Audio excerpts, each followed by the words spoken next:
25 médicos estavam em volta da cama do hospital e ninguém dizia nada. As máquinas zumbiam em um ritmo constante e infalível. O monitor cardíaco piscava, estabilizava por um momento e depois caía novamente. Gabriel Moretti estava em um canto da sala, com as duas mãos tão apertadas que os nós dos dedos ficaram brancos e a mandíbula travada como pedra. Ele pagou pelo melhor de tudo. Trouxe especialistas de 4 países diferentes, alugou um andar inteiro do hospital e comprou tempo com uma quantia de dinheiro que a maioria das pessoas nunca veria na vida. E mesmo assim, sua filha, Isabela, com apenas 4 meses de idade, continuava se esvaindo. Por fim, um médico quebrou o silêncio. Fizemos tudo o que podíamos, Sr. Moretti. Nesse momento, a porta se abriu com um rangido. Uma vozinha sussurrou do corredor, tão baixa que era quase impossível ouvir. Senhor, posso tentar uma coisa? Todos se viraram. Uma menina de cerca de 8 anos estava ali, usando tênis finos e surrados, encharcados pela neve lá fora. Suas roupas eram finas demais para o frio dentro do hospital. Ao lado dela estava uma jovem mulher, com o cabelo castanho emaranhado, o corpo magro, as roupas gastas e desbotadas, mas os olhos verdes afiados como lâminas, sem crachá de acesso, sem família, sem motivo algum para estarem ali. Uma enfermeira deu um passo à frente para detê-las, mas Gabriel Moretti nem sequer virou a cabeça. O peso de sua fúria silenciosa prendeu todos ao chão. Sua presença por si só era uma ordem que ninguém ousava desobedecer. Havia algo no olhar da criança que não era medo. Era certeza. A menina se aproximou da cama, respirou fundo e então se virou para a mulher ao seu lado. Tia Ava, esse cheiro é como o da casa da Sra. Richardson. A mulher assentiu lentamente, depois olhou diretamente nos olhos de Gabriel. Eu sei o que sua filha tem. E naquele instante, o homem mais poderoso de Nova York percebeu. O que quer que esses dois estranhos estivessem prestes a revelar, nenhum daqueles 25 médicos jamais havia considerado. Fique até o final da história, porque o que acontece a seguir deixará 25 dos melhores médicos do mundo sem palavras e mudará o destino do bebê para sempre. Antes de começarmos, se você gosta de histórias emocionantes como esta, clique em curtir para apoiar o canal.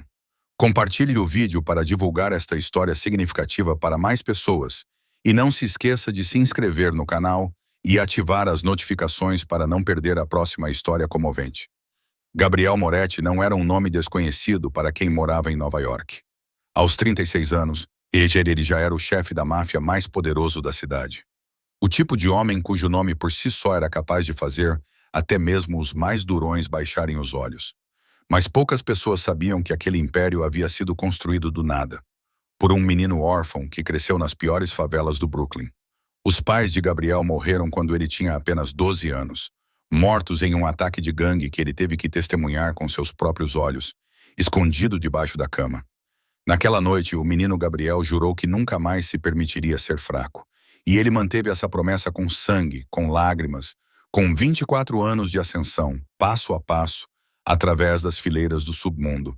As pessoas diziam que Gabriel Moretti era frio como o gelo, implacável como o diabo. Ele podia ordenar a execução de um traidor sem pestanejar. Ele podia olhar diretamente nos olhos de um inimigo enquanto seu dedo apertava o gatilho. Em seu mundo, a misericórdia era um luxo destinado aos fracos. E Gabriel Moretti nunca se permitiu ser fraco. Mas tudo isso mudou no dia em que conheceu Helena. Ela era a única luz que alcançava a escuridão dentro dele. A única mulher que não tremia diante de um chefe notório.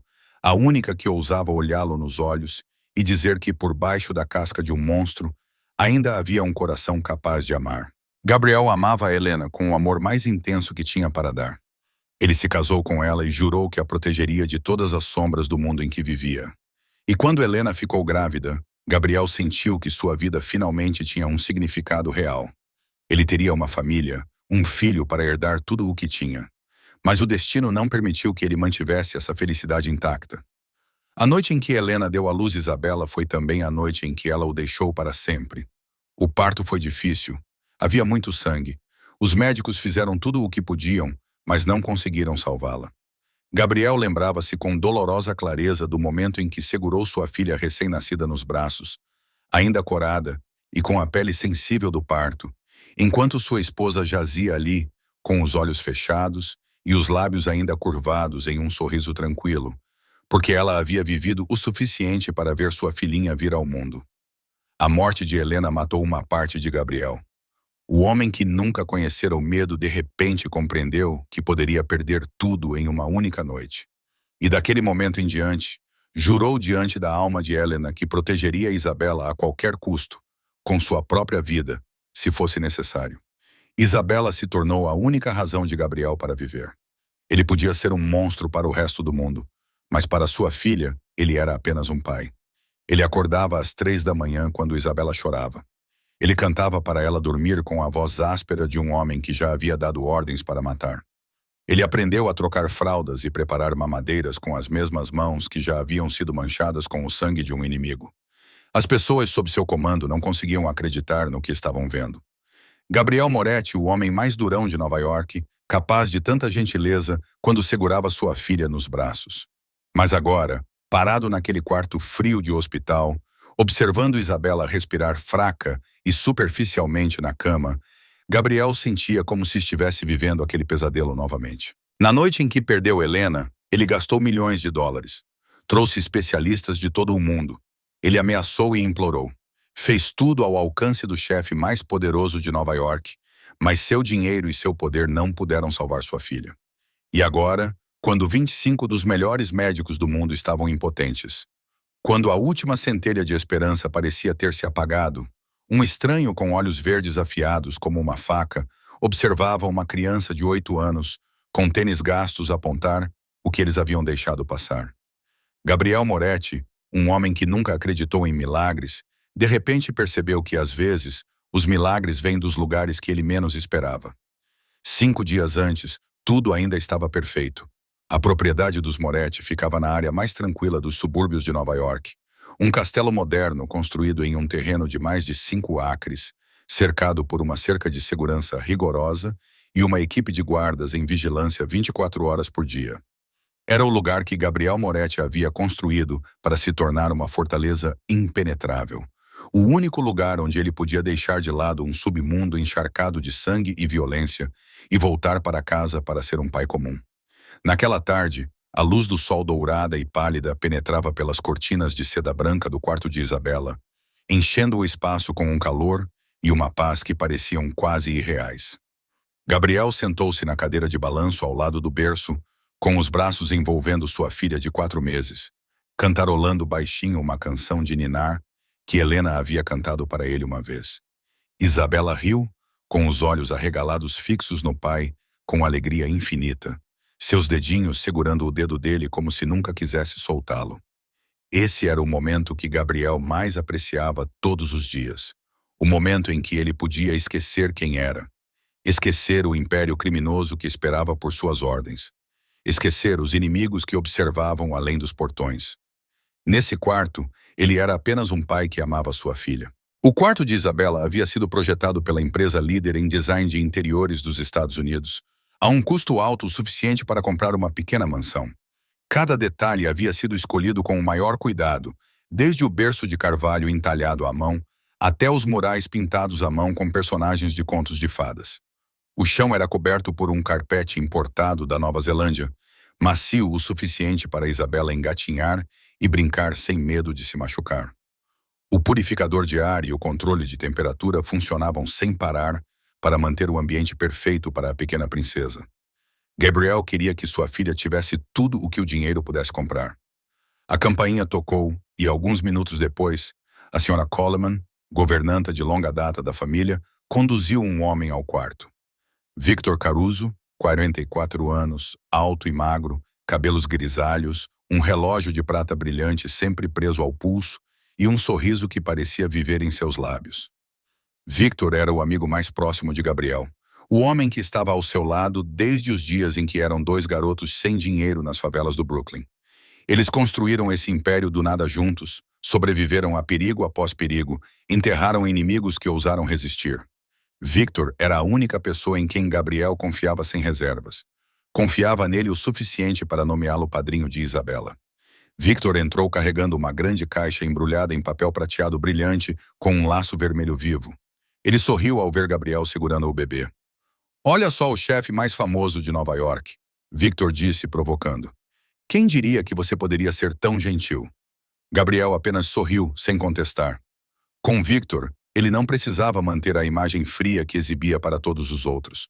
Trouxe um presente para nossa princesinha, Victor disse, colocando a caixa no chão e abrindo-a. Dentro havia um conjunto de roupa de cama de alta qualidade, em um rosa suave, bordado com padrões delicados em fios dourados. Importada diretamente da Itália, disse Victor. Feita à mão pelos melhores artesãos. Digna apenas da minha sobrinha favorita. Gabriel olhou para a luxuosa roupa de cama e assentiu com satisfação. Obrigado, Victor. Isabela vai adorar. Ele não suspeitou de nada sobre o presente, assim como nunca suspeitou de Victor nos últimos 20 anos. Se havia um homem neste mundo em quem Gabriel confiaria sua própria vida, esse homem era Victor Caruso. Mas Gabriel não sabia que por trás daquele sorriso amigável, por trás daquele presente luxuoso, havia um segredo sombrio esperando o dia certo para ser revelado. E aquela linda roupa de cama da Itália logo se tornaria a arma mortal mais silenciosa que ele já havia enfrentado. 4 dias antes, aquela manhã começou como qualquer outra na mansão Moretti. Gabriel acordou cedo, passou no quarto de Isabela, antes de descer para seu escritório, como de costume. Mas quando a pegou nos braços, percebeu que algo não estava certo. A testa de Isabela estava um pouco mais quente do que o normal, e ela chorava e se agitava em vez de rir, como fazia todos os dias. Gabriel chamou o médico particular da família para examiná-la, e o médico o tranquilizou, dizendo que era apenas uma febre leve e comum em bebês. Não havia nada com que se preocupar. Ele prescreveu um remédio para baixar a febre e deu instruções cuidadosas. Depois foi embora com a promessa de voltar no dia seguinte se as coisas não melhorassem. Gabriel tentou acreditar na garantia. Bebês têm febre, disse a si mesmo. Isabela ficaria bem, mas o instinto paterno não o deixava relaxar completamente, e ele decidiu ficar em casa naquele dia, em vez de ir ao escritório como havia planejado. Foi a melhor decisão que ele já tomou, porque poucas horas depois, tudo começou a piorar muito. No final da manhã, a temperatura corporal de Isabela disparou. A febre leve de antes se transformou em uma febre perigosamente alta e, em sua pele macia, pequenas manchas vermelhas começaram a aparecer, espalhando-se lentamente do peito até os braços. Gabriel ligou para o médico novamente e, dessa vez, sua voz não estava mais calma. O médico voltou imediatamente, mas depois de examiná-la novamente, também começou a parecer inquieto. Essas manchas vermelhas não se pareciam com nada que ele já tivesse visto em um recém-nascido. Ele sugeriu levar Isabela ao hospital para mais exames. Aquela tarde se tornou um pesadelo. Isabela não queria mais beber, virando o rosto sempre que a mamadeira era levada aos seus lábios. Sua respiração começou a mudar, ficando superficial e rápida, como se seus pulmões fossem forçados a trabalhar o dobro para conseguir respirar. A pele que antes era rosada ficou assustadoramente pálida, e seus olhos, que brilhavam quando olhavam para o pai, agora pareciam opacos e exaustos. Gabriel a segurou nos braços, sentiu aquele corpinho queimando como carvão, e pela primeira vez na vida, o chefe mais poderoso de Nova York se sentiu completamente impotente. Quando a noite caiu, o estado de Isabela piorou drasticamente. Ela começou a ter pequenas convulsões e seus gritos fracos soavam como um gatinho moribundo. Gabriel não esperou mais um segundo. Ele ordenou que seus homens preparassem o carro imediatamente, e a comitiva atravessou as ruas de Nova York no escuro, correndo em direção ao principal hospital infantil da cidade. Durante todo o trajeto, Gabriel segurou sua filha com força contra o peito, sua boca sussurrando constantemente orações que ele não fazia desde criança. Ele havia enfrentado a morte muitas vezes. Ele havia encarado o cano da arma de um inimigo sem tremer. Ele havia atravessado balas e explosões com a calma de um homem que não tinha mais nada a perder. Mas naquela noite suas mãos tremiam, seu coração batia descontroladamente e o medo o dominava como nunca antes. A lembrança da noite em que Helena morreu voltou como uma onda que ele não conseguia parar. Ele se lembrou da sala de parto branca e encharcada de sangue. Ele se lembrou do pedido de desculpas do médico. Ele se lembrou do momento em que segurou sua filha recém-nascida, enquanto sua esposa estava ali, ficando mais fria a cada minuto. Ele jurou diante da alma de Helena que protegeria Isabela com sua própria vida. Ele não podia quebrar essa promessa. Ele não podia perder mais ninguém. A ambulância entrou rapidamente no hospital e Gabriel Moretti saiu com a filha nos braços. Os olhos cinzentos e gelados que antes assustavam os homens, agora estavam vermelhos e irritados devido à preocupação e à insônia. Ele estava pronto para destruir o mundo inteiro se isso salvasse Isabela. Mas ele não sabia que a verdadeira batalha estava apenas começando. E desta vez, o inimigo não era uma gangue rival ou um traidor. Era algo invisível, matando silenciosamente sua filha, segundo a segundo. No momento em que Isabela foi levada às pressas para a sala de emergência, Gabriel Moretti deu a Marcus Webb, seu chefe de segurança, uma ordem diferente de tudo que ele já havia dado antes. Em 2 horas, um andar inteiro do melhor hospital infantil de Nova York foi completamente isolado. Outros pacientes foram transferidos para outros locais. Todas as despesas foram pagas por Gabriel. A equipe do hospital foi substituída por sua própria equipe de segurança privada. Todas as entradas e saídas foram trancadas sob controle rigoroso, como se fosse uma base militar em vez de um hospital. Dinheiro não era problema. Gabriel estava disposto a pagar qualquer preço. E ele provou isso com ações. Nas 24 horas seguintes, jatos particulares pousaram um após o outro no Aeroporto Internacional John F. Kennedy, trazendo os melhores médicos do mundo. Da John Hopkins, o Dr. Thor Baper. Richard Hayes chegou primeiro, um especialista em pediatria com mais de 30 anos de experiência e centenas de salvamentos milagrosos em seu nome. Em seguida veio a doutora Susan Chen, de Stanford, uma das principais especialistas em doenças infecciosas em crianças. De Tóquio, o professor Yamamoto Kenji, um homem que passou toda a sua vida estudando doenças raras em recém-nascidos. De Londres, o Dr. William Crawford, um geneticista indicado 2 vezes ao Prêmio Nobel. E mais vieram. 25 médicos e especialistas de todo o mundo. Cada um deles o melhor em sua área. Cada um recebeu uma quantia enorme de Gabriel simplesmente para voar até Nova York e salvar sua filha. Os exames começaram. Implacáveis e intermináveis. O sangue de Isabela foi coletado repetidamente para análise, em busca de qualquer sinal anormal que pudesse explicar sua condição. Os resultados foram normais. As radiografias do tórax e dos pulmões não mostraram nada de anormal. Uma ressonância magnética do cérebro e de todo o corpo não revelou nenhum problema. Os testes virais deram negativo. Nenhum sinal de vírus se alastrando pelo organismo. Os testes bacterianos também deram negativo, descartando infecção. Os médicos verificaram se havia meningite, sepse, doença autoimune, distúrbios genéticos, alergias graves e dezenas de outras possibilidades. Todos negativos, todos levando à mesma resposta devastadora. Eles não conseguiam encontrar a causa. Mas enquanto os médicos lutavam com resultados de exames sem sentido, Isabela continuava piorando a cada hora. As manchas vermelhas em sua pele se espalhavam. Sua respiração ficava mais fraca e ela mal respondia a qualquer coisa do mundo exterior. Ela estava morrendo bem na frente deles e ninguém entendia o porquê. Gabriel Moretti estava na sala de conferências do hospital diante de 25 dos melhores médicos do mundo e fez tudo o que um chefe da máfia poderia fazer. Ele os ameaçou.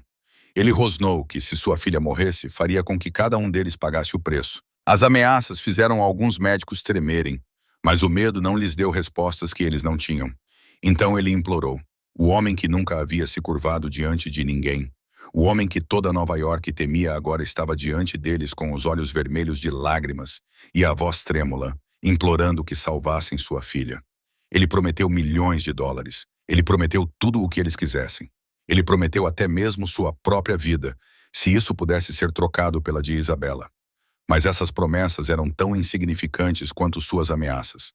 O dinheiro não podia comprar uma resposta que a medicina moderna não possuía. Pela primeira vez na vida, Gabriel Moretti compreendeu uma verdade amarga.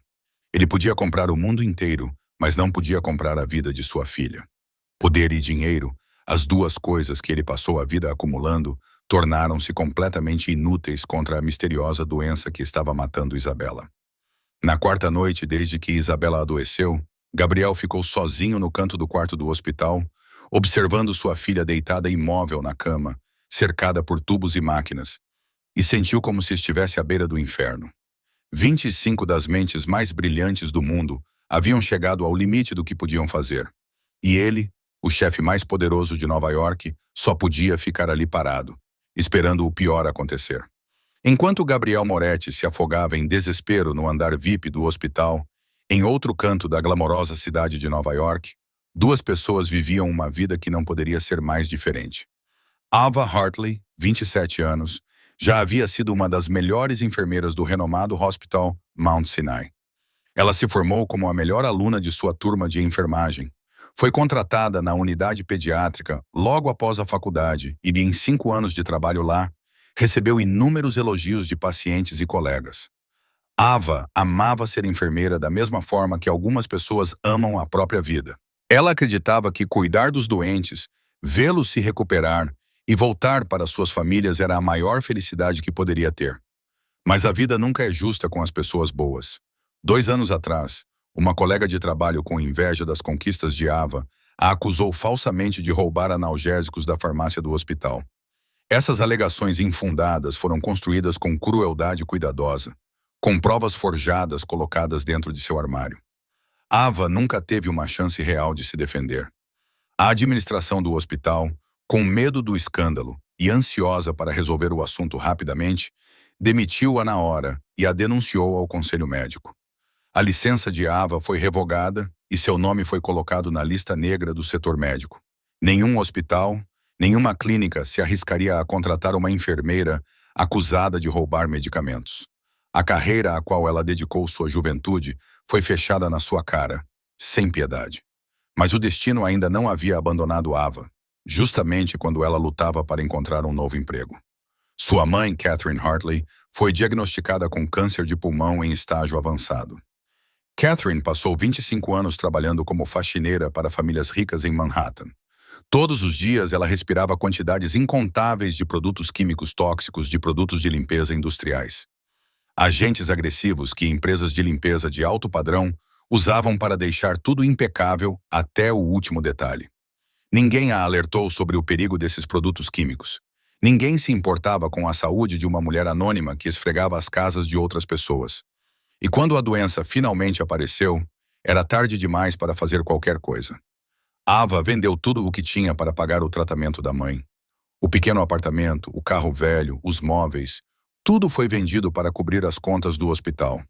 Ela cuidou da mãe dia após dia, viu-a emagrecer, viu o câncer corroer seu corpo, centímetro por centímetro.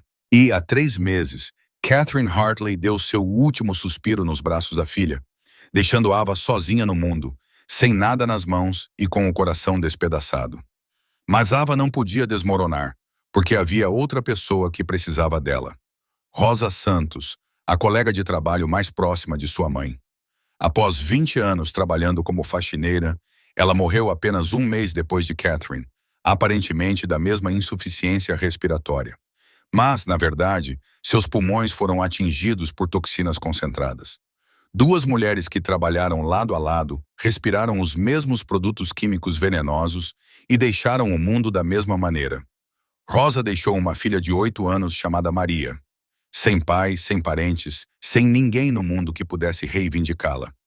Os serviços de proteção à criança pretendiam colocar Maria em um orfanato, mas Ava os impediu. Ela acolheu Maria, mesmo não tendo nada. Sem casa, sem emprego, sem dinheiro. Ela só sabia que não podia deixar a filha da mulher que tratava sua mãe como uma irmã crescer em um orfanato frio. E assim, aquelas 2 almas em dificuldades começaram uma vida errante nas ruas de Nova York. Dormiam num carro abandonado num parque de estacionamento, atrás de um antigo armazém, um lugar onde ninguém reparava na sua existência. Ava sobrevivia trabalhando em turnos noturnos de limpeza em hospitais e edifícios de escritórios, empregos que não exigiam papelada, nem verificação de antecedentes, apenas mãos trabalhadoras e silêncio. Maria seguia a Ava todas as noites porque não havia ninguém para tomar conta dela. E a menina aprendeu a se tornar invisível no mundo dos adultos. Elas eram o tipo de pessoa que a sociedade havia esquecido. Fantasmas movendo-se na escuridão, invisíveis, ignoradas, esquecidas. Mas, às vezes, os invisíveis carregam um conhecimento que nenhum livro pode ensinar. Lições transmitidas por mulheres que passaram a vida inteira limpando para os ricos e que viram segredos que a classe alta nunca quis que ninguém soubesse. Naquela noite, Ava foi designada para um turno de limpeza no mesmo hospital onde Isabela estava internada. O trabalho noturno geralmente começava às 22 e se estendia até às 6 horas da manhã, quando o hospital estava mais silencioso e zeladores invisíveis como ela podiam trabalhar sem que ninguém prestasse atenção. Como todas as outras noites, Maria veio com Ava porque não havia ninguém para cuidar dela. E Ava nunca deixaria Maria sozinha em um carro abandonado no meio da noite. A menina estava acostumada a isso, acostumada a sentar-se em silêncio em algum canto escuro e esperar até que tia Ava terminasse o trabalho. Acostumada a se tornar invisível em um mundo feito para adultos. O hospital parecia diferente naquela noite. Ava percebeu isso no momento em que entrou pela porta dos fundos reservada para os funcionários. O ar estava mais pesado do que o normal. Enfermeiras e médicos se moviam rapidamente. Seus rostos estavam marcados pela preocupação. Conversas sussurradas flutuavam por toda parte.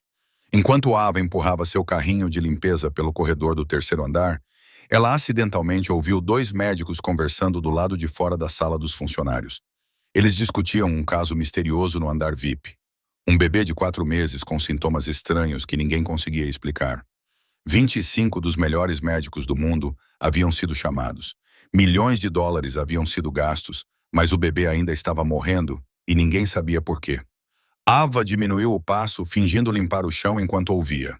Um médico disse que eles haviam descartado todas as possibilidades, desde infecção até doença genética, de vírus a bactérias, mas todos os resultados dos exames haviam dado negativo.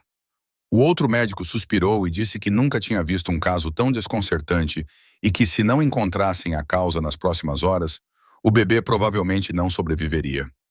Ava continuou empurrando o carrinho, mas a conversa ecoava em sua mente. Ela não sabia por que se importava com o caso de uma pessoa rica, alguém que pertencia a um mundo totalmente diferente do seu. Mas algo a incomodava, um instinto vago que ela não conseguia explicar. Quando Ava e Maria passaram pelo corredor que levava à seção VIP, Maria parou de repente. A menina respirou fundo, franzindo o nariz como se estivesse tentando reconhecer algo. Tia Ava, sussurrou Maria, com a voz um pouco trêmula. Esse cheiro? Eu conheço esse cheiro. Minha mãe costumava falar sobre ele. Ava se abaixou até o nível dos olhos de Maria e perguntou suavemente. Que cheiro, querida? Maria fechou os olhos, respirou fundo novamente e então os abriu com uma estranha e firme certeza. Um cheiro especial de sabão. Minha mãe disse que é o cheiro de um produto químico que as pessoas usam para lavar roupas de bebês ricos. Ela disse que é muito perigoso. Isso deixou a Sra. Richardson doente e também deixou seu filho doente. Minha mãe me disse que eu tinha que lembrar desse cheiro e ficar longe dele. O coração de Ava começou a bater mais rápido. Ela inspirou e percebeu que Maria estava certa. Era o cheiro de produtos químicos industriais, o tipo de produto extremamente agressivo usado por empresas de limpeza de alto padrão. Sua própria mãe também havia falado sobre isso, alertando-a sobre o perigo dos produtos de limpeza anunciados como premium, quando, na verdade, eram profundamente tóxicos. E agora, aquele cheiro estava saindo da ala VIP, onde um bebê estava morrendo de uma doença que ninguém conseguia explicar. Ava sabia que não deveria se envolver nos assuntos alheios. Ela era apenas uma faxineira anônima, uma das esquecidas. Mas havia uma criança morrendo lá dentro, e ela talvez soubesse o motivo. A consciência de uma ex-enfermeira não a deixava ignorar a situação. Ela pegou a mão de Maria e caminhou em direção à ala VIP. A segurança deveria tê-las impedido, mas era tarde e o cansaço tornava as pessoas descuidadas. Eles viram Ava em seu uniforme de faxineira e presumiram que ela era apenas uma empregada doméstica, fazendo seu trabalho como sempre. Ninguém imaginou que aquela mulher magra, com olhos verdes afiados como facas, carregava a resposta que 25 dos melhores médicos do mundo não conseguiam encontrar. A porta da sala VIP se abriu com um rangido e o momento decisivo começou. O momento em que Ava e Maria entraram na sala do hospital, todos os olhos se voltaram para elas. 25 dos melhores médicos do mundo, as melhores mentes médicas convocadas de todos os lugares, se viraram para olhar para as intrusas com irritação e raiva. O Dr. Richard Hayes, especialista em pediatria da Johns Hopkins, foi o primeiro a falar. Ele avançou com uma expressão severa, sua voz carregando a autoridade de um homem que era respeitado há mais de 30 anos na profissão. Esta é uma área restrita. Vocês não têm o direito de estar aqui. Onde está a segurança? Quem os deixou entrar? Uma enfermeira correu para chamar a segurança. Mas antes que ela pudesse chegar à porta, a voz suave de Maria se fez ouvir. Senhor, posso tentar uma coisa? Aquela pergunta inocente fez com que toda a sala ficasse em silêncio por um instante. A doutora Susan Chen, de Stanford, aproximou-se olhando para Ava e Maria de cima a baixo com desprezo evidente. Ela viu uma mulher cuja força estava gravada nas linhas de seu rosto, vestindo um uniforme limpo, apesar do tempo de uso, de pé com uma dignidade que nenhum dinheiro poderia comprar. Duas pessoas que claramente pertenciam ao degrau mais baixo da sociedade. Duas sombras sem nome que ela nunca se daria ao trabalho de olhar se as cruzasse na rua. Ela soltou uma risada sarcástica, sua voz cheia de sarcasmo. O que você sabe sobre medicina? Somos os maiores especialistas do mundo. Passamos nossas vidas estudando e tratando doenças. Quem você pensa que é para entrar aqui e dizer que sabe o que há de errado com este bebê? Os outros médicos concordaram com a cabeça e alguns até riram. Aos olhos deles, Eva não passava de uma mulher louca. Uma mulher pobre tentando chamar atenção ou tirar algo de uma família rica. Como uma faxineira poderia saber o que 25 médicos brilhantes não sabiam? Era absurdo, mas Ava não recuou. Ela estava acostumada a ser menosprezada, acostumada a ser vista como se não existisse. Durante toda a sua vida, desde ser filha de uma faxineira até se tornar sem teto, a sociedade a empurrou para as margens, mas isso não significava que ela não tivesse valor. Ela ergueu o queixo, seus olhos verdes afiados como uma faca, enquanto olhava diretamente para o Dr. Chen, sem nenhum traço de medo. Eu era enfermeira, disse Ava, calma, mas firme. Trabalhei na unidade pediátrica do Mount Si por 5 anos antes de ser demitida injustamente. Posso não ter um doutorado e posso não ter sido convidada para vir aqui por universidades famosas, mas entendo de cuidados infantis e, mais importante, ela fez uma pausa. Minha mãe limpou casas para os ricos por 25 anos. Ela viu coisas que vocês, com todos os seus diplomas e títulos, nunca veriam. A sala ficou em silêncio. O Dr. Reis parecia querer falar, mas parou.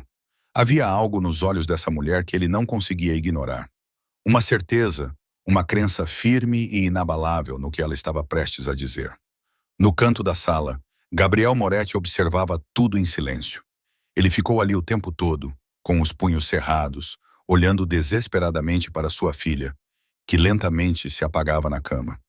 Ele ouviu 25 médicos dizerem que não podiam fazer nada. Ele os viu balançando a cabeça, impotentes diante dos milhões que ele estava disposto a gastar. E agora, uma estranha entrava e afirmava saber o que havia de errado com sua filha. Gabriel olhou para Ava, realmente olhou para ela pela primeira vez. Ele viu olhos verdes que não tremiam diante de médicos famosos, que não recuavam diante da riqueza e do poder naquela sala. Ele viu uma mulher que havia suportado muito sofrimento e ainda assim permanecia de pé, ainda disposta a enfrentar o mundo inteiro pelo que acreditava ser certo. Havia algo diferente em Ava Hartley, algo que Gabriel não havia encontrado em nenhum daqueles 25 especialistas. Não era conhecimento adquirido em livros ou diplomas de universidades. Era conhecimento pago com sangue e lágrimas, transmitido por mulheres que passaram suas vidas trabalhando nas sombras para que os ricos pudessem viver na luz. Quando os seguranças entraram correndo, prontos para arrastar a Ava e Maria para fora, Gabriel levantou a mão, sinalizando para que parassem. Todos olharam para ele, surpresos. Deixem ela falar, Gabriel ordenou com voz fria e cheia de autoridade. Ele olhou diretamente nos olhos de Aa e acenou com a cabeça uma vez. Continue, estou ouvindo. E naquele momento, o confronto entre o conhecimento que a sociedade celebra e o conhecimento que a sociedade esquece começou oficialmente. Ava respirou fundo e começou a falar. Ela contou a ele sobre sua mãe, Catherine Hartley, uma mulher que passou 25 anos limpando as casas das famílias mais ricas de Manhattan. Ela contou a ele sobre Rosa Santos, colega de trabalho e amiga íntima de sua mãe, que fez o mesmo trabalho por 20 anos. Essas duas mulheres entraram em centenas de casas luxuosas. Elas testemunharam a vida das pessoas que a sociedade chamava de elite e viram coisas que ninguém mais deveria saber. Minha mãe e Rosa viram muitos bebês ricos ficarem doentes assim, disse Ava, sua voz ecoando claramente pela sala silenciosa. Febre alta sem causa conhecida, manchas vermelhas na pele, recusa em comer, respiração cada vez mais fraca. As famílias levavam seus filhos às pressas para o hospital. Pagavam milhões de dólares aos médicos, mas ninguém conseguia descobrir a causa. Os exames sempre davam negativo. Os médicos sempre balançavam a cabeça. O doutor Reis começou a interromper, mas Gabriel lançou-lhe um olhar que o fez calar imediatamente. Ava continuou, seus olhos vagando em direção à cama onde Isabela estava deitada. Mas minha mãe e Rosa descobriram o que os médicos não conseguiram descobrir, porque elas eram as faxineiras. Eram elas que tocavam em todos os itens daquelas casas. Eram elas que lavavam os lençóis e cobertores daqueles bebês. E perceberam algo assustador. Ela fez uma pausa longa o suficiente para que todos se preparassem para o que viria a seguir. As empresas de limpeza de alto padrão, aquelas que as pessoas ricas contratam por milhares de dólares por mês.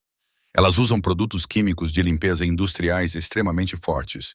Esses produtos químicos são projetados para deixar tudo perfeitamente limpo, brilhante e com cheiro de novo. Mas eles não são feitos para entrar em contato com a pele humana, especialmente a pele de um recém-nascido. A doutora Chen franziu a testa, ainda com ceticismo estampado no rosto, embora o desprezo aberto tivesse diminuído. Você está dizendo que o bebê tem envenenamento químico. Fizemos testes toxicológicos. Eles deram negativo. A Ava balançou a cabeça. Vocês fizeram exames toxicológicos padrão. A medicina já conhece as toxinas listadas em suas listas de verificação. Drogas, metais pesados, narcóticos, coisas assim. Mas alguém pensou em testar agentes de limpeza industriais? Alguém pensou nos produtos químicos que são considerados seguros para as famílias, mas são incrivelmente perigosos quando estão em contato constante com a pele sensível de um recém-nascido? A sala ficou em silêncio. Ava se aproximou da cama de Isabela, olhando para o bebê que respirava tão fracamente, e seu peito se apertou. A pele de um recém-nascido é muitas vezes mais fina do que a de um adulto. Ela absorve tudo o que toca. Quando um bebê deita em roupas de cama lavadas com produtos químicos industriais, a pele do bebê absorve esses produtos químicos. Quando o bebê usa roupas lavadas com produtos químicos industriais, a pele continua absorvendo. E pior do que isso, ela lá apontou para a mão minúscula de Isabela. Os bebês chupam as mãos. Todos os recém-nascidos fazem isso. Cada vez que ela leva a mão à boca, ela engole um pouco dos produtos químicos que penetraram em sua pele. Dia após dia, semana após semana, o veneno se acumula dentro daquele pequeno corpo até que finalmente se manifesta como doença. Ava se virou para encarar os 25 médicos. E agora sua voz não era mais gentil. Estava carregada de desafio. Vocês têm procurado por uma doença dentro do corpo do bebê.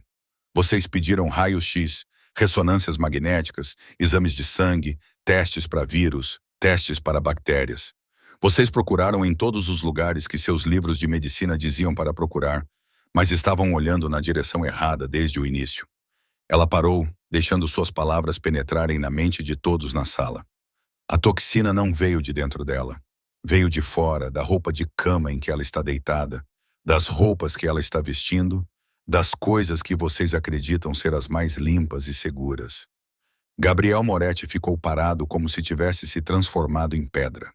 Ele olhou para o cobertor rosa que cobria sua filha. O cobertor que Victor lhe dera, importado da Itália e lavado pelo serviço de limpeza mais caro da cidade. E pela primeira vez, ele realmente sentiu o cheiro. Aquele leve aroma químico que ele ignorara por tanto tempo. No momento em que Ava terminou de falar, Maria se aproximou da cama do hospital.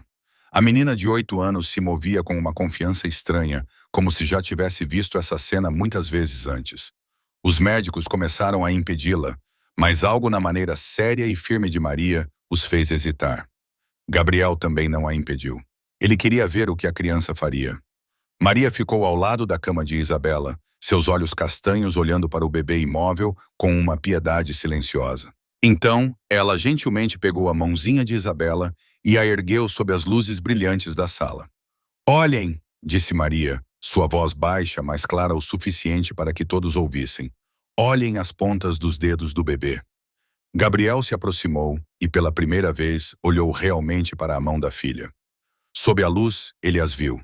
Pequenas marcas vermelhas na ponta de cada dedo, tão pequenas que eram quase impossíveis de notar, a menos que você prestasse atenção. Elas não se pareciam com as manchas vermelhas no corpo de Isabela. Pareciam pequenas queimaduras, como se a pele ali tivesse sido corroída por algo. São queimaduras químicas, explicou Maria, com uma voz que demonstrava uma compreensão muito além de sua idade. Minha mãe me mostrou marcas como essas nas mãos do bebê da Sra. Richardson. Ela disse que era um sinal de que o bebê havia sido exposto a muitos produtos químicos tóxicos. Ela colocou a mão de Isabela no chão e continuou. O bebê chupa as mãos o dia todo. É um instinto dos recém-nascidos. Ninguém pode impedir isso. Cada vez que o bebê leva a mão à boca, ele chupa os produtos químicos que penetraram em sua pele. Cada vez que ele chupa, ele engole veneno em seu estômago. Dia após dia, isso se acumula no corpo do bebê até que ele não aguente mais. O Dr. Hayes franziu a testa e se inclinou para examinar as marcas que Maria havia apontado. Nos últimos 4 dias, ele examinou Isabela mais vezes do que poderia contar, mas nunca havia notado esses pequenos detalhes. Ele estava muito concentrado em encontrar sinais evidentes, anomalias óbvias nos resultados dos exames, e deixou passar as pistas mais simples que estavam bem diante dele. Maria se virou e apontou para o cobertor rosa que cobria Isabela. E esse cheiro, disse ela respirando fundo. Eu conheço esse cheiro. É o cheiro do produto químico que a empresa de limpeza de luxo usa. Minha mãe chamava de cheiro mortal. A casa da Sra. Richardson também tinha esse cheiro. E o filho dela ficou doente exatamente como este bebê. Febre alta, manchas na pele, sem comer, respiração cada vez mais fraca. Os médicos também não conseguiram encontrar a causa. Mas minha mãe sabia. Ela sabia porque era ela quem lavava a roupa de cama daquele bebê. O quarto ficou em um silêncio pesado. 25 dos melhores médicos do mundo estavam ali, observando uma criança de 8 anos mal vestida apontar o que eles haviam deixado passar. Sua confiança começou a se abalar. A Dra. Chen, a mulher que momentos antes zombara e exigira saber o que Ava entendia de medicina, agora permanecia imóvel, com uma expressão que não conseguia esconder. Ela estava duvidando de si mesma, duvidando do conhecimento que passara a vida inteira acumulando. Gabriel Moretti olhou para a filha, olhou realmente para ela. Pela primeira vez desde que Isabela adoeceu, ele viu as pequenas marcas vermelhas nas pontas dos dedos dela que havia ignorado. Ele sentiu o cheiro fraco de produto químico que emanava do cobertor, que ele acreditava ser um presente de amor. E ele entendeu que, embora tivesse gasto milhões de dólares com os maiores especialistas do mundo, a resposta tinha vindo de uma menina de 8 anos, filha de uma faxineira que morrera devido aos mesmos produtos químicos que a classe alta tratava como um símbolo de luxo. O silêncio na sala não durou muito. O Dr. Richard Hayes, um homem que dedicou mais de 30 anos de sua vida à medicina e era considerado um dos melhores especialistas em pediatria do mundo, não podia aceitar ser humilhado por uma faxineira e uma criança de 8 anos. Ele deu um passo à frente com a voz cheia de raiva e com o orgulho ferido. Isso é especulação sem fundamento. Você não tem nenhuma evidência científica para provar o que está dizendo. Você está se baseando em histórias da sua mãe, dessa pessoa e daquela pessoa, coisas que não podem ser verificadas. Nós somos médicos. Trabalhamos com dados e exames laboratoriais, não com rumores de faxineiras. Alguns dos outros médicos concordaram com a cabeça, como se agarrassem à crença de que seu conhecimento ainda era supremo. Mas Eva não vacilou. Ela estava acostumada a ser ignorada, acostumada a ter suas palavras rejeitadas, simplesmente porque vinha de uma camada mais baixa da sociedade. Ela se aproximou do Dr. Hayes, seus olhos verdes encontrando os dele sem nenhum traço de medo. Você está falando sobre exames toxicológicos, disse Ava, sua voz calma, mas afiada como uma faca. Então deixe-me perguntar uma coisa. No painel toxicológico padrão que você realiza, você testa agentes de limpeza industriais? Você testa os surfactantes extremamente fortes que as empresas de limpeza de ponta usam? Você testa os compostos orgânicos voláteis adicionados para dar um cheiro fresco aos produtos? O Dr. Hayes ficou em silêncio. Ele abriu a boca para responder, mas nenhuma palavra saiu, porque ele sabia a verdade. Não, esses produtos químicos não estavam no painel padrão. Ninguém pensava em testá-los porque eram considerados seguros, certificados por órgãos reguladores e comercializados como inofensivos. Mas seguro para adultos não significava seguro para um recém-nascido. Com a pele tão fina e o sistema imunológico ainda em desenvolvimento, você testou o que sabia, continuou Ava, mas não testou o que nunca pensou em considerar. Esse é o limite do conhecimento dos livros didáticos. Eles dizem o que foi registrado, mas não dizem o que está acontecendo lá fora, dentro das casas dos ricos, onde pessoas como minha mãe trabalhavam todos os dias e viam coisas que você nunca teria permissão para ver. A sala mergulhou em silêncio novamente. Gabriel Moretti ficou ao lado da cama de sua filha, olhando para Isabela enquanto ela respirava fracamente. Sua respiração era lenta e superficial, sua pele pálida, e as máquinas ao seu redor continuavam bipando em um ritmo constante, como se estivessem contando o tempo que lhe restava. Ele tinha feito tudo o que podia. Gastou milhões de dólares. Trouxe especialistas de todo o mundo. Ameaçou, implorou e prometeu. E tudo o que recebeu foi a impotência das 25 mentes mais brilhantes do mundo. Eles falharam. Todos os métodos que tentaram falharam e sua filha ainda estava morrendo. Gabriel olhou para Ava e Maria, uma mulher magra com um passado cheio de tristeza e uma órfã de 8 anos. Elas não tinham diplomas nem fama, nada além do conhecimento transmitido por mulheres que morreram devido aos mesmos produtos químicos sobre os quais estavam falando. Mas elas tinham certeza, tinham fé no que sabiam e tinham uma resposta, mesmo que fosse uma resposta que ninguém quisesse ouvir. Gabriel se perguntou o que ainda tinha a perder. Sua filha estava morrendo. Os médicos haviam chegado ao limite do que podiam fazer. Se Ava estivesse errada, não poderia ficar pior. Mas se ela estivesse certa, mesmo que houvesse apenas 1% de chance de ela estar certa, poderia ser a última esperança de salvar Isabela. Ele se virou para Marcus Webb, seu chefe de segurança, que estava perto da porta, e deu uma ordem sem hesitação na voz. Traga todos os produtos de limpeza do quarto de Isabela para cá. Tudo, a roupa de cama, os travesseiros, o colchão, as roupas, os brinquedos, qualquer coisa que tenha sido lavada ou tocada por produtos químicos. Traga tudo agora. Marcos acenou com a cabeça e desapareceu pela porta. Gabriel voltou-se para Eva, e pela primeira vez nos olhos cinzentos e frios do chefe da máfia mais poderoso de Nova York, surgiu uma tênue centelha de esperança. Enquanto esperavam que Marcos regressasse com os produtos de limpeza da propriedade Moretti, Ava enfiou a mão no bolso do seu casaco velho e gasto e tirou um pequeno frasco de plástico cheio de um líquido transparente. Tinha-o trazido consigo no momento em que saiu do carro abandonado naquela noite, por hábito. Um hábito que sua mãe lhe ensinara quando ela ainda era criança, a doutora. Reis olhou para o frasco com desconfiança e perguntou o que era. Ava o ergueu e explicou com voz firme. Água salgada diluída. Minha mãe me ensinou a misturá-la quando eu era pequena. Ela disse que era um remédio que minha avó e minha bisavó usavam há décadas. Quando os primeiros produtos químicos industriais apareceram no mercado e as pessoas ainda não entendiam o quão perigosos eles eram, as mulheres da minha família descobriram que água salgada diluída podia remover os produtos químicos da pele. A doutora Chen balançou a cabeça como se não acreditasse no que estava ouvindo. Água salgada? Você quer tratar uma paciente em estado crítico com água salgada? Estamos no século XXI, não na Idade Média. Ava não pareceu ofendida. Ela ouvia coisas assim a vida toda. Não estou dizendo que a água salgada vai curar a bebê. Estou dizendo que pode ajudar a enxaguar os produtos químicos que ainda estão grudados na pele dela e impedir que mais veneno seja absorvido pelo corpo. Esse não é o tratamento. É o primeiro passo, remover a fonte do problema. Ela se virou para Gabriel, olhando-o diretamente nos olhos com respeito, mas sem medo. Senhor Moretti, estou pedindo permissão para lavar as mãos e o rosto de sua filha com essa água salgada. Sei que parece loucura e entendo se você não acredita em mim, mas se o que estou dizendo for verdade, a cada segundo que passa, a pele de Isabela continua absorvendo os produtos químicos do ambiente ao seu redor. Precisamos enxaguar o mais rápido possível. Gabriel olhou para sua filha, deitada imóvel na cama do hospital.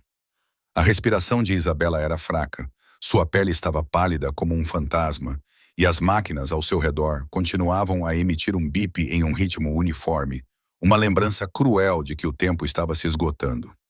Ele ouviu 25 médicos dizerem que tinham feito tudo o que podiam. Ele gastou milhões de dólares nos tratamentos mais avançados que a medicina moderna podia oferecer, e tudo isso tinha sido inútil. Agora, uma estranha estava pedindo que ele a deixasse usar água salgada para lavar o rosto de sua filha. Água salgada, algo que qualquer pessoa poderia preparar por alguns centavos. Se isso tivesse acontecido uma semana antes, Gabriel teria rido na cara de Ava e mandado a segurança expulsá-la. Mas não era uma semana antes. Era agora, quando sua filha estava morrendo e ele não tinha mais nada a perder. Ele assentiu lentamente. Faça isso. Ava se aproximou da cama de Isabela e Maria a seguiu. Segurando o frasco de água salgada em suas mãos pequenas, firme e segura, Ava pegou um pedaço de gaze limpa de um carrinho médico próximo, molhou-a na água salgada e começou. Ela gentilmente levantou a mãozinha de Isabela e, com o cuidado de alguém que já havia sido enfermeira, começou a limpar cada dedinho.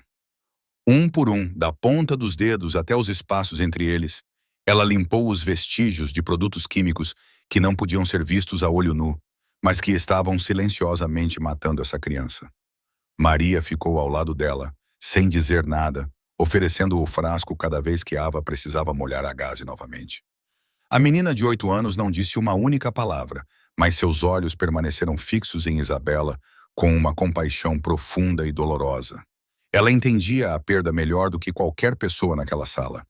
Ela havia perdido sua mãe por causa desses mesmos produtos químicos e não queria que outra criança sofresse o mesmo destino. 25 dos melhores médicos do mundo estavam ao redor delas, observando em silêncio. Eram pessoas que dedicaram suas vidas à medicina. Pessoas que publicaram centenas de artigos científicos. Pessoas que salvaram milhares de pacientes. Mas agora tudo o que podiam fazer era observar uma ex-enfermeira demitida injustamente e uma criança órfã fazerem algo que eles nunca haviam sequer considerado. E naquele silêncio pesado, ninguém ousava admitir que talvez, apenas talvez, a resposta para essa doença misteriosa fosse tão simples que parecia ridícula. 10 minutos se passaram em tensão. A respiração suspendeu o silêncio. Ava continuava limpando o rosto e as mãozinhas de Isabela com cuidado gentil, enquanto Maria ficava ao lado dela como uma assistente silenciosa e firme. Os 25 médicos continuavam observando, alguns com ceticismo, outros com curiosidade e outros com um lampejo de esperança que não queriam admitir. Então, o primeiro milagre aconteceu. Isabela se moveu. Foi apenas um pequeno movimento, um leve espasmo de sua mãozinha. Mas foi o primeiro movimento que ela fez em horas. Gabriel aproximou-se da cama, com o coração batendo forte no peito. Ele olhou para a filha e viu os lábios pequenos de Isabela tremerem, como se ela estivesse tentando emitir um som. Era o primeiro som que ela emitia desde que sua condição se agravou. E para Gabriel, era o som mais bonito que ele já tinha ouvido na vida. O monitor cardíaco ao lado da cama começou a emitir um beep com um ritmo mais constante. O Dr. Reis se aproximou para verificar as leituras e não conseguiu acreditar no que estava vendo. A frequência cardíaca de Isabela estava lentamente voltando ao normal, não mais oscilando e enfraquecendo como antes. Nesse momento, a porta se abriu e Marcus Webb entrou. Ambos os braços estavam cheios de frascos e sacolas de produtos. Ele colocou tudo em uma mesa próxima e informou que esses eram todos os produtos de limpeza usados no quarto de Isabela, na propriedade Moretti. A doutora Susan Chen, embora ainda duvidosa, começou a examinar os itens com equipamentos especializados. O que ela descobriu a deixou boquiaberta. A concentração de produtos químicos nesses produtos era 10 vezes maior do que o considerado seguro para um adulto, quanto mais para um recém-nascido com pele tão fina. Ela verificou várias vezes. O resultado não mudou. Esses produtos químicos eram tóxicos o suficiente para não entrarem em contato com a pele humana em nenhuma circunstância. Mas o que chocou ainda mais a todos foi a descoberta seguinte. Esses produtos não estavam na lista de pedidos habituais da família Moretti. Alguém havia alterado o pedido. Alguém havia deliberadamente substituído produtos seguros por esses produtos químicos mortais. Não foi um acidente. Foi uma conspiração deliberada. Gabriel cerrou os punhos com força ao ouvir isso, mas ele não tinha tempo para pensar em um inimigo naquele momento. Sua filha precisava dele. As 2 horas seguintes passaram como um sonho. A roupa de cama, os travesseiros, o colchão e as roupas de Isabela foram substituídos por itens novos que não haviam sido lavados com nada. Ava continuou usando a água salgada para limpar Isabela em intervalos regulares.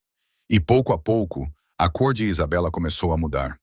De pálida como cera, sua pele gradualmente ficou rosada novamente, como se a própria vida estivesse fluindo de volta para aquele pequeno corpo. 4 horas depois que Ava e Maria entraram no quarto, o verdadeiro milagre aconteceu. Isabela abriu os olhos. Olhos grandes e redondos, muito parecidos com os da mãe, piscaram para um quarto cheio de estranhos, e então ela chorou. Não era o choro fraco de um gatinho moribundo, mas um choro alto, claro e vivo, o choro de um bebê de 4 meses exigindo ser alimentado. Gabriele se aproximou da cama, e quando a enfermeira colocou Isabela em seus braços, o chefe da máfia mais poderoso de Nova York se emocionou e chorou. Lágrimas escorriam pelo rosto que aterrorizavam uma cidade inteira, e ele não tentou escondê-las. Era a primeira vez que chorava desde a noite em que Helena morreu, e chorou com o alívio explosivo de saber que não perderia mais ninguém que amava. Ele segurou sua filha com força, sussurrando palavras de amor que só os dois podiam ouvir. Enquanto 25 dos melhores médicos do mundo observavam em silêncio, cheios de admiração e respeito, a alegria nem teve tempo de se estabelecer. E a mente de Gabriel já havia começado a se mover em outra direção. Ele era um homem que havia sobrevivido ao submundo por mais de 20 anos, e seu instinto de sobrevivência nunca dormia. Quando o Dr. Chen informou que aqueles produtos tóxicos não estavam na lista de pedidos normais, Gabriel soube imediatamente que não tinha sido um acidente. Alguém tinha feito isso de propósito. Alguém queria sua filha morta, e queria que essa morte parecesse uma doença natural que ninguém poderia explicar. Era um plano de assassinato calculado nos mínimos detalhes. Um plano perfeito que, se não fosse pela aparição fortuita de Ava e Maria, ninguém teria descoberto. Gabriel entregou Isabela à enfermeira e saiu para o corredor, onde Marcos já o esperava. Ele ordenou que seu chefe de segurança investigasse a origem dos produtos tóxicos para descobrir quem havia alterado o pedido e como eles haviam sido trazidos para sua propriedade. Marcos acenou com a cabeça e desapareceu para cumprir a tarefa. Gabriel ficou sozinho no corredor vazio, com a cabeça girando com 1000 perguntas. Quem tinha poder suficiente para penetrar em seu sistema de segurança? Quem conhecia as rotinas de sua família bem o suficiente para realizar algo tão preciso? Quem poderia alterar um pedido sem levantar suspeitas? E, acima de tudo, quem teria um motivo para matar um bebê inocente de 4 meses? 2 horas depois, Marcos voltou com uma pasta grossa e um rosto tão tenso que Gabriel soube que as notícias não seriam boas. Marcos colocou a pasta sobre a mesa e começou seu relatório.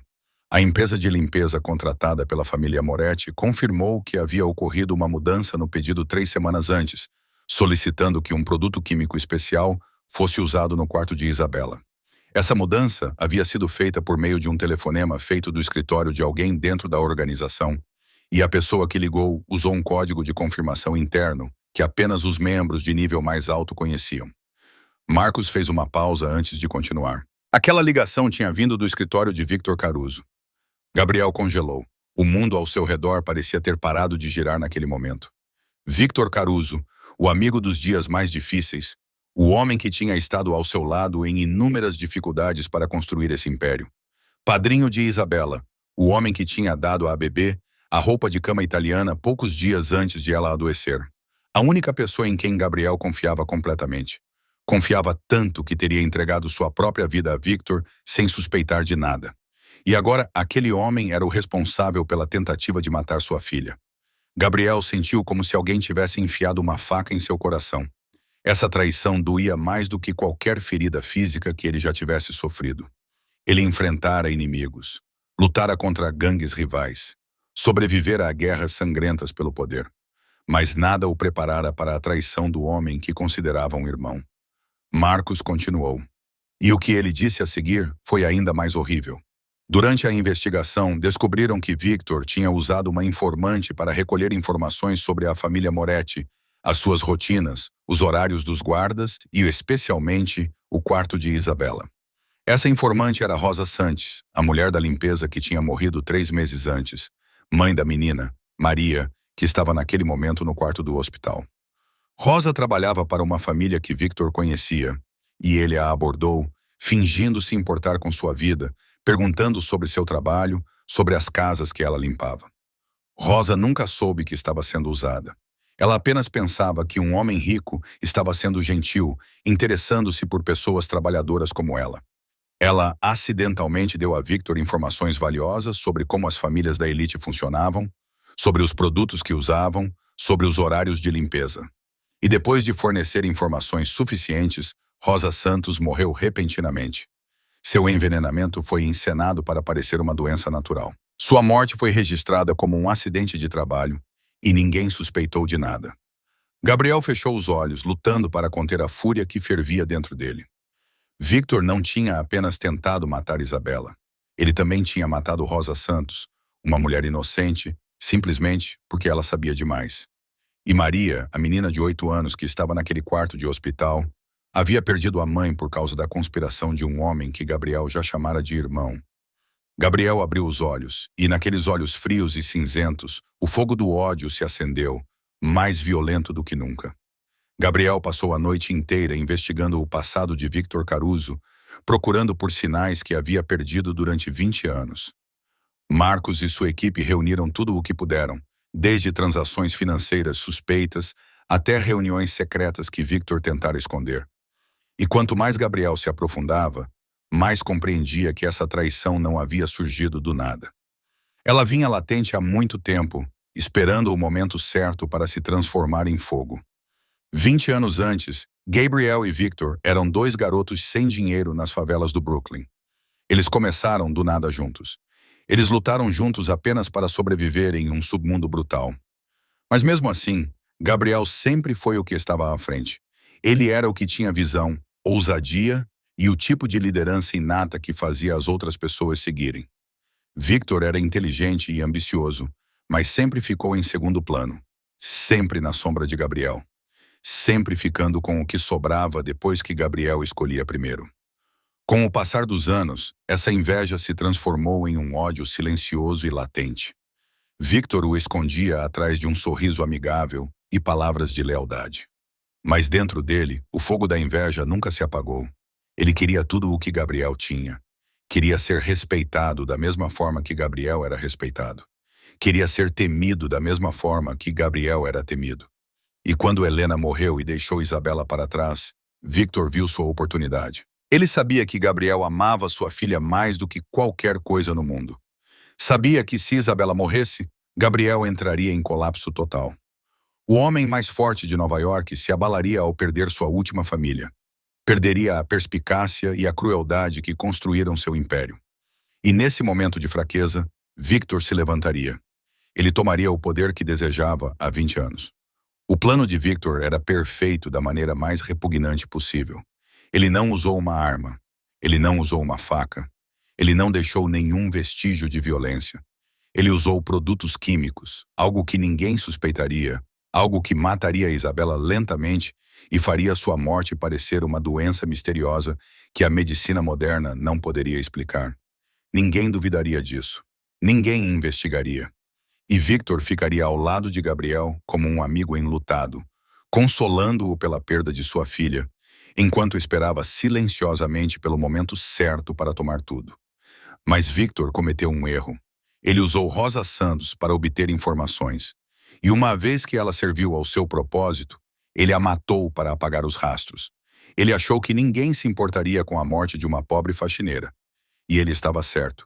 Ninguém investigou a morte de Rosa. Ninguém fez perguntas, mas ele não contava com o fato de que Rosa tinha uma filha de 8 anos. E aquela criança lembrava-se de tudo o que sua mãe lhe ensinara, incluindo os avisos sobre o cheiro químico mortal. Gabriel olhou através do vidro para o quarto do hospital, onde Ava estava sentada ao lado da cama de Isabela e Maria estava encolhida em uma cadeira no canto, adormecida de exaustão. Aquelas duas tinham salvado a vida de sua filha. Elas fizeram o que 25 dos melhores médicos do mundo não conseguiram fazer. E agora elas estavam em perigo mortal. Sem nem mesmo saber, Victor não sabia que seu plano havia sido descoberto. Ele ainda acreditava que Isabela morreria e que ninguém entenderia o motivo. Mas a notícia se espalharia. Nas próximas horas, Ele ouviria que Isabela havia se recuperado de uma forma que parecia impossível e começaria a procurar o motivo. Quando soubesse que uma ex-enfermeira e uma criança de 8 anos haviam descoberto seu segredo, ele agiria. Victor não era o tipo de homem que deixava pontas soltas. Ele havia matado Rosa Santos para silenciá-la e não hesitaria em matar a Ave Maria pelo mesmo motivo. Gabriel cerrou os punhos. Ele tinha uma dívida impagável com aquelas duas e não deixaria ninguém machucá-las. Ele se virou para Marcos e deu uma ordem com uma voz fria como gelo. A partir daquele momento, Ava e Maria estavam sob sua proteção. Qualquer um que ousasse tocá-las enfrentaria a ira de Gabriel Moretti. O comboio deixou o hospital à meia-noite, quando as ruas de Nova York estavam silenciosas e a escuridão havia se instalado sobre a cidade.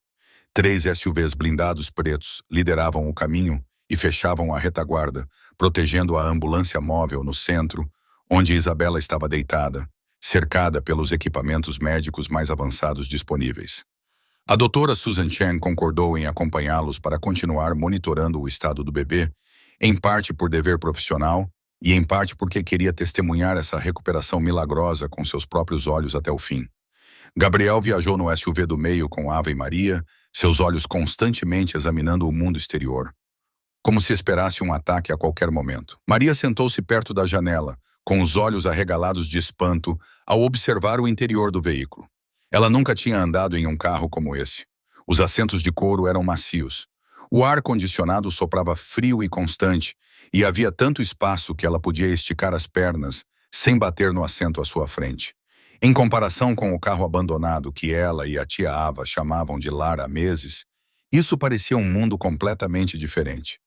Ava percebeu a expressão de Maria e pegou a mão da menina apertando-a gentilmente, em um gesto silencioso de conforto. Após quase uma hora de estradas sinuosas nos subúrbios, o comboio finalmente chegou.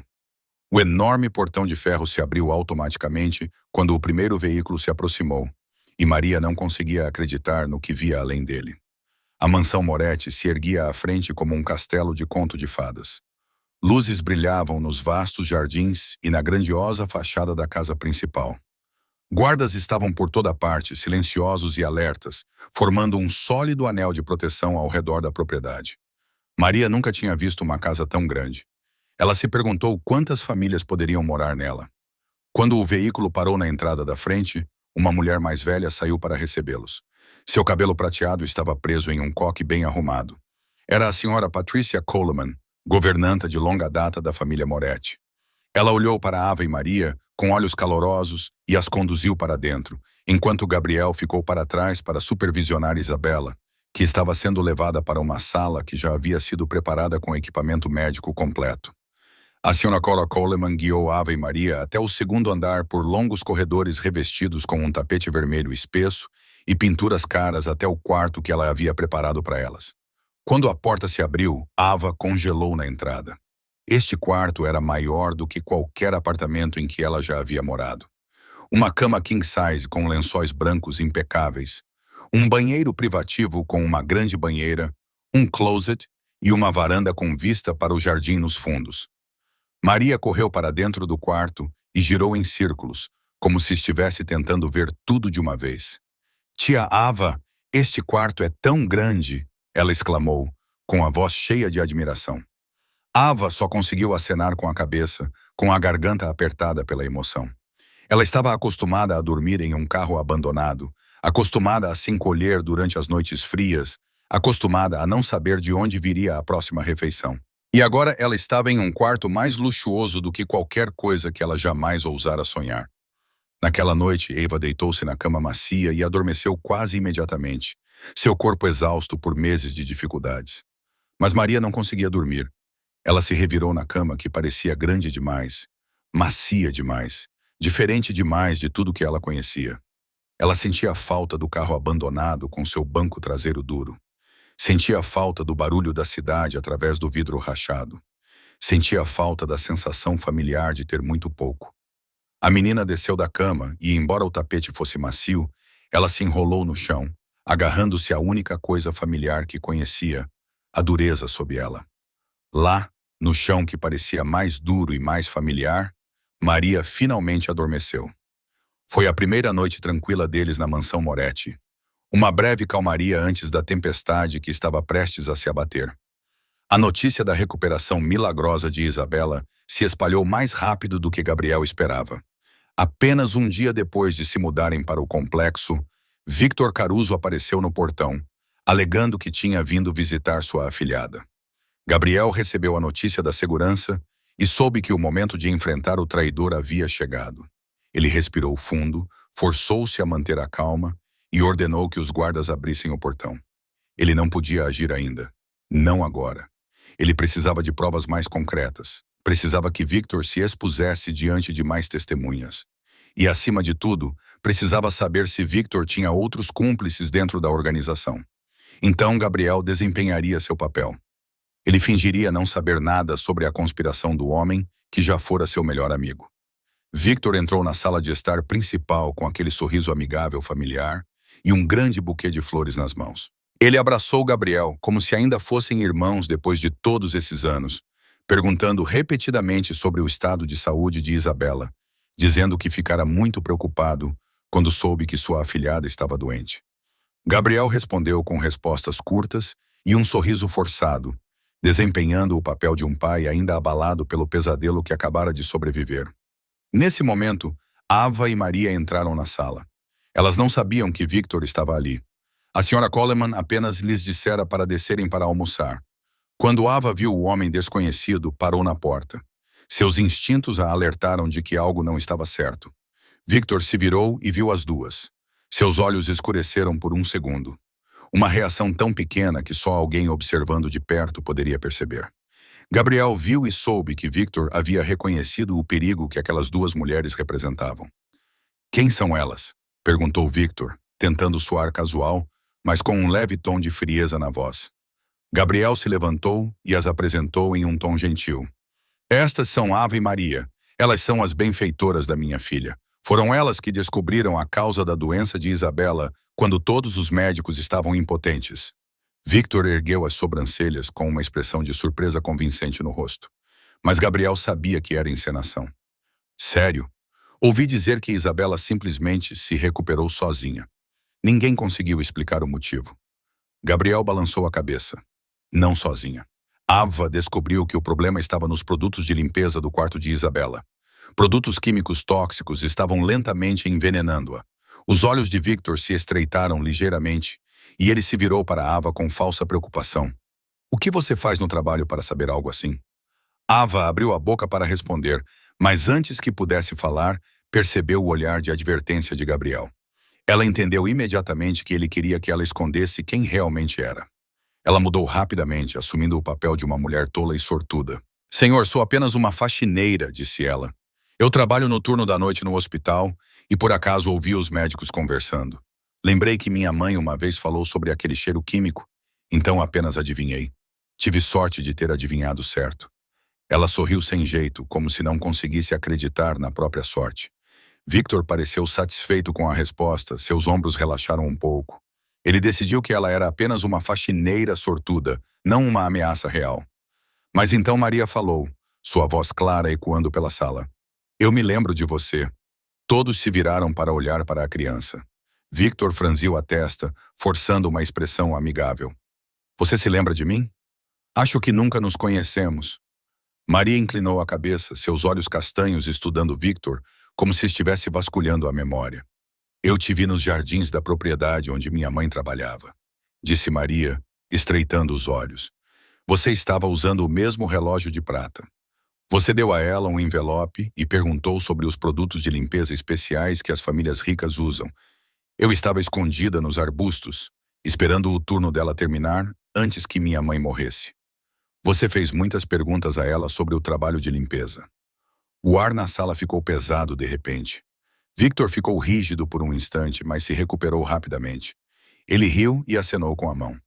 "Você está enganada. Eu nunca conheci sua mãe. Talvez você esteja me confundindo com outra pessoa." Maria começou a dizer mais, mas Ava rapidamente colocou a mão no ombro da menina e riu levemente. "Maria tem muita imaginação, senhor. Desde que sua mãe faleceu, ela fica achando que todo mundo parece familiar. Sinto muito por ela ter incomodado você." Victor assentiu, Mas o jeito como ele olhava para Maria havia mudado. A falsa simpatia havia desaparecido. Em seu lugar, havia o cálculo frio de um homem avaliando o perigo à sua frente. Ele ficou mais alguns minutos, perguntou por Isabela e então se despediu, prometendo que voltaria para ver sua afilhada em breve. Gabriel o acompanhou até o portão com um sorriso falso e educado. E quando o carro de Victor desapareceu além das grades de ferro, Gabriel se virou, com os olhos frios como gelo. Ele sabia que Victor voltaria. E da próxima vez, Victor não viria apenas para fazer perguntas. Logo após Victor sair do complexo, Gabriel convocou uma reunião de emergência em seu escritório. Marcus Webb estava lá, junto com alguns dos guardas mais confiáveis. Homens em quem Gabriel confiava plenamente. Homens que ele havia avaliado cuidadosamente para ter certeza de que não eram aliados de Victor. Ava também foi convidada, o que era incomum, pois Gabriel nunca permitia que pessoas de fora participassem de reuniões como essa. Mas Ava não era mais uma pessoa de fora. Ela se tornara uma parte essencial dessa luta. E Gabriel queria ouvir o que ela pensava. O ar na sala estava pesado o suficiente para sufocar enquanto Gabriel expunha seu plano. Ele queria lidar com Victor da maneira que o submundo sempre fazia. Rápido, limpo e sem deixar rastros. Uma bala na cabeça ou uma viagem de carro sem volta. Esse era o preço para qualquer um que ousasse trair Gabriel Moretti e conspirar para matar sua filha. Marcos e os guardas concordaram com a cabeça. Eles estavam acostumados a resolver problemas dessa maneira. Mas Ava se manifestou, recusando-se a deixar o momento passar. Senhor Moretti, ela disse com voz calma, mas inabalável. Eu entendo que você quer que Victor pague. Eu também quero isso. Ele matou a mãe de Maria. Ele quase matou sua filha, mas se você matá-lo, não será diferente dele. E mais importante, ela fez uma pausa. Maria crescerá acreditando que a justiça neste mundo só pode ser alcançada através do sangue. Gabriel olhou para Ava com irritação. Quem era ela para lhe dar lições sobre como lidar com um inimigo? Ele havia sobrevivido ao submundo por mais de 20 anos, sendo mais implacável do que os homens que queriam sua morte. A violência era a única linguagem que pessoas como Victor entendiam. Mas então ele olhou através do vidro para onde Maria estava sentada com Isabela na sala de estar. A menina de 8 anos estava sorrindo, um sorriso raro desde a morte de sua mãe. Isabela estava segurando o dedo de Maria e balbuciando o som sem sentido de um bebê. Duas crianças, uma que havia perdido a mãe por causa de Victor, outra que quase morrera por causa dele. E agora elas estavam sentadas juntas como se fossem irmãs há muito tempo. Gabriel pensou em Helena, no que sua esposa teria desejado se ainda estivesse viva. Helena sempre acreditou em algo melhor. Ela sempre foi aquela que tirou Gabriel da escuridão quando ele afundou demais. Ela não teria querido que sua filha crescesse em um mundo feito apenas de sangue e ódio. Ela teria querido que Isabela aprendesse que a justiça poderia ser alcançada sem se tornar um monstro. Gabriel voltou-se para Ava e acenou lentamente com a cabeça. Então, o que você sugere? Ava expôs seu plano. Em vez de matar Victor, eles o encurralariam para que ele confessasse seus crimes na frente de testemunhas e dispositivos de gravação. Depois disso, eles o entregariam à polícia junto com todas as provas da tentativa de homicídio. Victor enfrentaria a lei. Ele receberia uma sentença de prisão perpétua por planejar o assassinato de um bebê e por matar Rosa Santos. Ele passaria o resto da vida atrás das grades, acordando todos os dias com a humilhação de ser um fracasso, em vez de morrer rapidamente como um mártir. 3 dias depois, Gabriel convidou Victor para ir ao complexo para discutir um novo negócio. Victor chegou confiante, sem saber que estava caindo em uma armadilha. Dentro da sala de reuniões, Gabriel já havia instalado dispositivos de gravação de áudio e vídeo em vários locais. Marcos ficava de guarda do lado de fora da porta, enquanto uma equipe da polícia, alertada com antecedência, esperava do lado de fora do portão do complexo. A reunião começou normalmente, mas Gabriel logo a direcionou para o que realmente se tratava. Ele colocou os frascos de produtos químicos tóxicos sobre a mesa e perguntou a Victor com uma voz fria como gelo. Você reconhece isso? Victor olhou para os frascos e tentou manter o rosto calmo. O que são essas coisas? Nunca vi isso antes. Gabriel assentiu lentamente. Esses são os produtos usados para lavar as coisas de Isabela. A concentração química é 10 vezes maior do que o nível seguro e a mudança no pedido. Ele fez uma pausa, olhando nos olhos de Victor. Veio do seu escritório. Victor ainda tentava negar. Foi um erro. Alguém falsificou, mas Gabriel continuou pressionando, oferecendo mais provas. A conexão entre Victor e Rosa Santos, as reuniões secretas, a morte repentina da mulher logo após ela ter fornecido informações suficientes. Pouco a pouco, a compostura de Victor começou a se quebrar. Ele percebeu que Gabriel sabia de tudo, que nenhuma negação poderia salvá-lo agora. E quando a última máscara finalmente caiu, a verdadeira natureza de Victor se revelou em toda em sua feiura. Isabela é apenas um bebê. Victor gritou, com o rosto contorcido pela raiva e ciúme acumulados ao longo de 20 anos. Você tem um império. Você tem tudo, enquanto eu não tenho nada. Fiquei ao seu lado por 20 anos. Ajudei você a construir tudo o que você tem. Mas você sempre foi o número 1, e eu sempre fui apenas uma sombra. Eu merecia mais do que isso. Gabriel ficou sentado em silêncio, deixando Victor continuar gritando, continuar confessando todos os crimes, enquanto os dispositivos de gravação capturavam cada palavra. Quando Victor finalmente ficou sem fôlego, Gabriel se levantou e acenou para Marcos. A porta da sala de reuniões se abriu e os policiais que estavam esperando entraram com as algemas em punho. Victor olhou ao redor horrorizado ao perceber que havia sido enganado. Ele gritou e lutou enquanto o algemavam e o arrastavam para fora, sua boca vomitando xingamentos contra Gabriel. Mas Gabriel ficou parado ali, em silêncio, observando o homem que já fora seu melhor amigo ser levado embora. E dentro de Gabriel não havia prazer nem satisfação, apenas o vazio de um homem que acabara de perder um pedaço de seu próprio passado. De uma janela no andar de cima, Ava observou Victor sendo colocado em um carro da polícia. E ela sabia que a justiça havia sido feita, não com sangue, mas com a lei, não com violência, mas com a verdade. E essa era a lição que Maria precisava ver. 6 meses se passaram desde aquela noite fatídica. Victor Caruso foi processado por 2 acusações: tentativa de homicídio e homicídio doloso, além de uma longa lista de acusações adicionais relacionadas a operações ilegais nos últimos 20 anos. O julgamento durou 3 meses, repleto de provas irrefutáveis, incluindo a gravação de áudio que Gabriel preparou durante aquela reunião decisiva. O júri levou apenas 2 horas para proferir um veredicto de culpado, e o juiz condenou Victor à prisão perpétua sem direito à liberdade condicional. Victor Caruso passaria o resto de sua vida atrás das grades, acordando todos os dias com a humilhação de um homem derrotado e traído por sua própria ganância. Isabela se recuperou totalmente e não sofreu efeitos duradouros. A doutora Chen, que ficou para monitorar o bebê durante as primeiras semanas, declarou que foi uma das recuperações mais milagrosas que ela já testemunhou em sua carreira.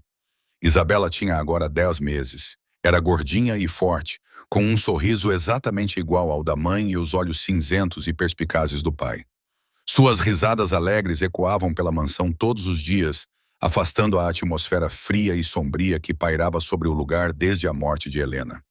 Numa tarde de primavera, Gabriel convidou Ava para entrar no seu escritório. Sentou-se à sua frente e olhou-a diretamente nos olhos com uma seriedade que raramente demonstrava. Ava, disse ele devagar e com cuidado, você está aqui há 6 meses. No início eu disse que você era minha convidada, mas acho que é hora de mudar isso. Ava sentiu o coração apertar. Ela estava tão acostumada a ser abandonada que aquelas palavras iniciais a fizeram pensar que Gabriel estava prestes a mandá-la embora. Mas o que ele disse a seguir a surpreendeu. Quero que você fique, não como convidada, mas como família. Você salvou a vida da minha filha. Você deu um lar para Maria. E você me ensinou que a justiça não precisa derramar sangue. Você merece um lugar ao qual pertencer. E quero que esse lugar seja aqui. Eva não sabia o que dizer. Durante toda a sua vida, ela aprendeu a cuidar de si mesma, a não esperar nada de ninguém. E agora um homem que era um completo estranho 6 meses atrás, estava pedindo para ela se tornar parte de sua família. Ela assentiu, lágrimas escorrendo pelo rosto, e não se preocupou em escondê-las. Gabriel não parou por aí. Ele ofereceu a Ava a chance de administrar uma nova fundação de caridade que ele havia criado, com o objetivo de ajudar trabalhadores de limpeza prejudicados por produtos químicos tóxicos. A fundação forneceria seguro-saúde, apoio financeiro e, o mais importante, aumentaria a conscientização sobre os perigos dos produtos químicos que muitas pessoas ainda acreditavam serem inofensivos. Ava aceitou imediatamente. Era uma chance de transformar a dor de perder sua mãe em algo significativo, para garantir que mulheres como Catherine e Rosa não morressem em vão. Maria agora frequentava uma das melhores escolas particulares de Nova York. Ela tinha seu próprio quarto com uma cama macia e um armário cheio de roupas, uma mesa com uma lâmpada brilhante e livros novos. Mas em sua mesa de cabeceira, ainda havia um pequeno frasco de plástico cheio de água salgada. A única lembrança que ela guardava de sua antiga vida era a água salgada que sua mãe lhe ensinara a misturar, um símbolo do conhecimento transmitido de uma geração para outra. Prova de que, às vezes, as coisas mais simples têm o maior valor. Maria e Isabela tornaram-se irmãs sem laços sanguíneos, mas mais próximas do que a maioria das que os tinham. Todos os dias, Maria passava horas brincando com Isabela, lendo histórias para ela, mesmo que Isabela ainda fosse muito nova para entender, e cantando as canções que sua mãe costumava cantar. Gabriel costumava ficar parado na porta, observando as duas crianças em silêncio, com um raro sorriso nos lábios. A mansão Moretti não era mais uma fortaleza fria. Tinha se tornado um verdadeiro lar, cheio de risadas de crianças e do calor do amor. Esta história nos ensina que as pessoas que a sociedade esquece muitas vezes veem o que ninguém mais consegue ver. Ava e Maria, duas pessoas às quais o mundo virou as costas, salvaram a vida de um bebê quando 25 dos melhores médicos do mundo estavam impotentes. O conhecimento não vem apenas dos livros e das universidades. Ele também vem da vida, de experiências dolorosas, de lições transmitidas de geração em geração. E família não é apenas laço de sangue. Família são as pessoas que você escolhe amar e proteger. Se esta história tocou seu coração, inscreva-se em nosso canal, curta e compartilhe este vídeo para que mais pessoas possam ouvir histórias significativas como esta. Gostaríamos muito de saber o que você achou da história de Ava, Maria, Gabriel e Isabela. Ela lembrou você de alguma coisa na vida real? Você já conheceu pessoas que pareciam invisíveis, mas carregavam algo extraordinário dentro delas? Compartilhe suas ideias nos comentários abaixo. Sempre queremos ouvir as vozes que vêm do fundo do seu coração. Desejamos a todos que assistiram a este vídeo muita saúde, uma vida alegre e paz todos os dias. Obrigado por ficar conosco até o final da história. Até breve, nos vemos no próximo vídeo.